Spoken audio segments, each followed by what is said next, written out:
Informasi pertama, saudara, banjirop di Muara Angke Penjaringan, Jakarta Utara yang terjadi selama 5 hari terakhir hingga kini masih belum surut. Banjirop di Muara Angke diprediksi akan berlangsung hingga 20 Desember, ini prediksi dari BMKG. Kondisi ini disebabkan adanya fenomena supermoon. Fenomena ini menyebabkan air laut mengalami pasang maksimum yang lebih tinggi. Banjirop berpotensi lebih besar terjadi di wilayah pesisir yang lebih rendah. Muara Angke jadi salah satu titik paling parah yang menjadi langganan banjirop. Banjirop biasanya terjadi pada pagi dan siang hari dan perlahan surut pada sore harinya. Dan kita langsung sapa jurnalis Kompas TV, Fedriska Ananda di Muara Angke, Jakarta Utara untuk mengetahui informasi terkini terkait banjirop di sana. Selamat siang, Fedriska. Ini memasuki hari kelima, bagaimana kondisi banjir di sana? Saya melihat di belakang Anda banjir masih lumayan begitu menggenangi kawasan Muara Angke. Namun disebutkan tadi sudah memasuki hari kelima. Seperti apa yang bisa Anda gambarkan kepada pemirsa Kompas TV, Fedriska?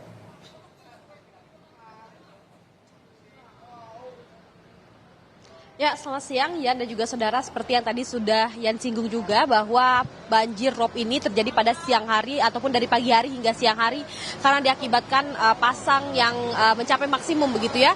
Namun kalau misalkan kami gambarkan Yan dan juga saudara bagaimana kemudian ketika tadi pagi kami tiba di sini, air ini hanya sampai mata kaki saja. Namun karena memang dikarenakan pasang pada siang hari ini air sudah mencapai betis orang dewasa. Karena kalau misalkan kami dapatkan informasi juga tadi Yan dan juga saudara, batas tinggi maksimum dari air ini terutama di bagian yang menuju ke arah laut begitu ya, ini lebih dalam begitu, di mana informasinya tadi kami dapatkan ini lebih dari 140 cm ataupun setinggi dada orang dewasa.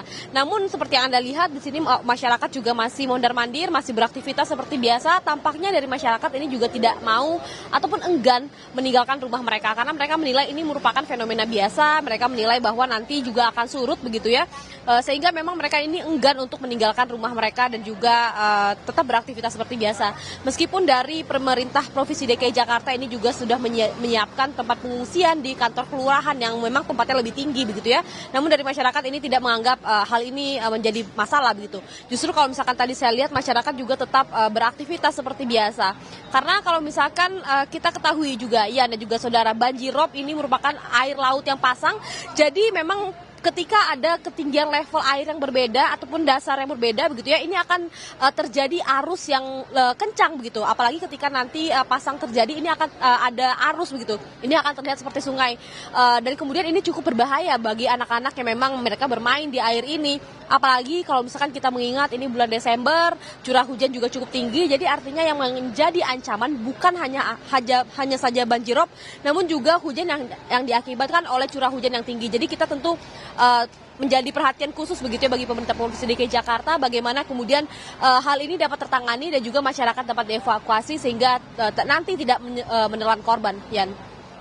Seperti Anda sebutkan tadi bahwa warga ini enggan begitu untuk mengungsi meskipun pemerintah sudah menyiapkan posko pengungsian karena banjir yang terjadi hanya pagi hingga siang hari. Apakah ada bantuan-bantuan lain begitu yang disiapkan oleh pemerintah Jakarta untuk warga korban banjir di sana, Rizka?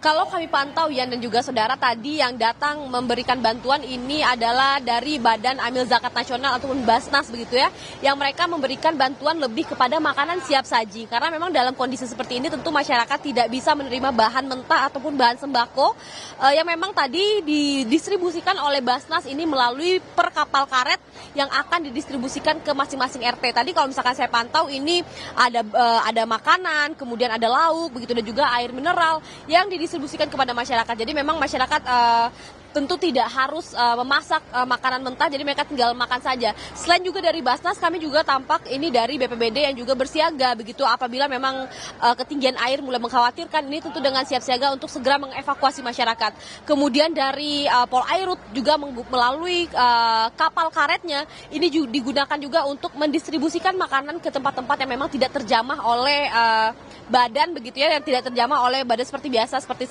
saya sekarang saat ini. Jadi memang menggunakan kapal-kapal karet yang menggunakan milik BPBD dan juga Polairut. Ian. Baik.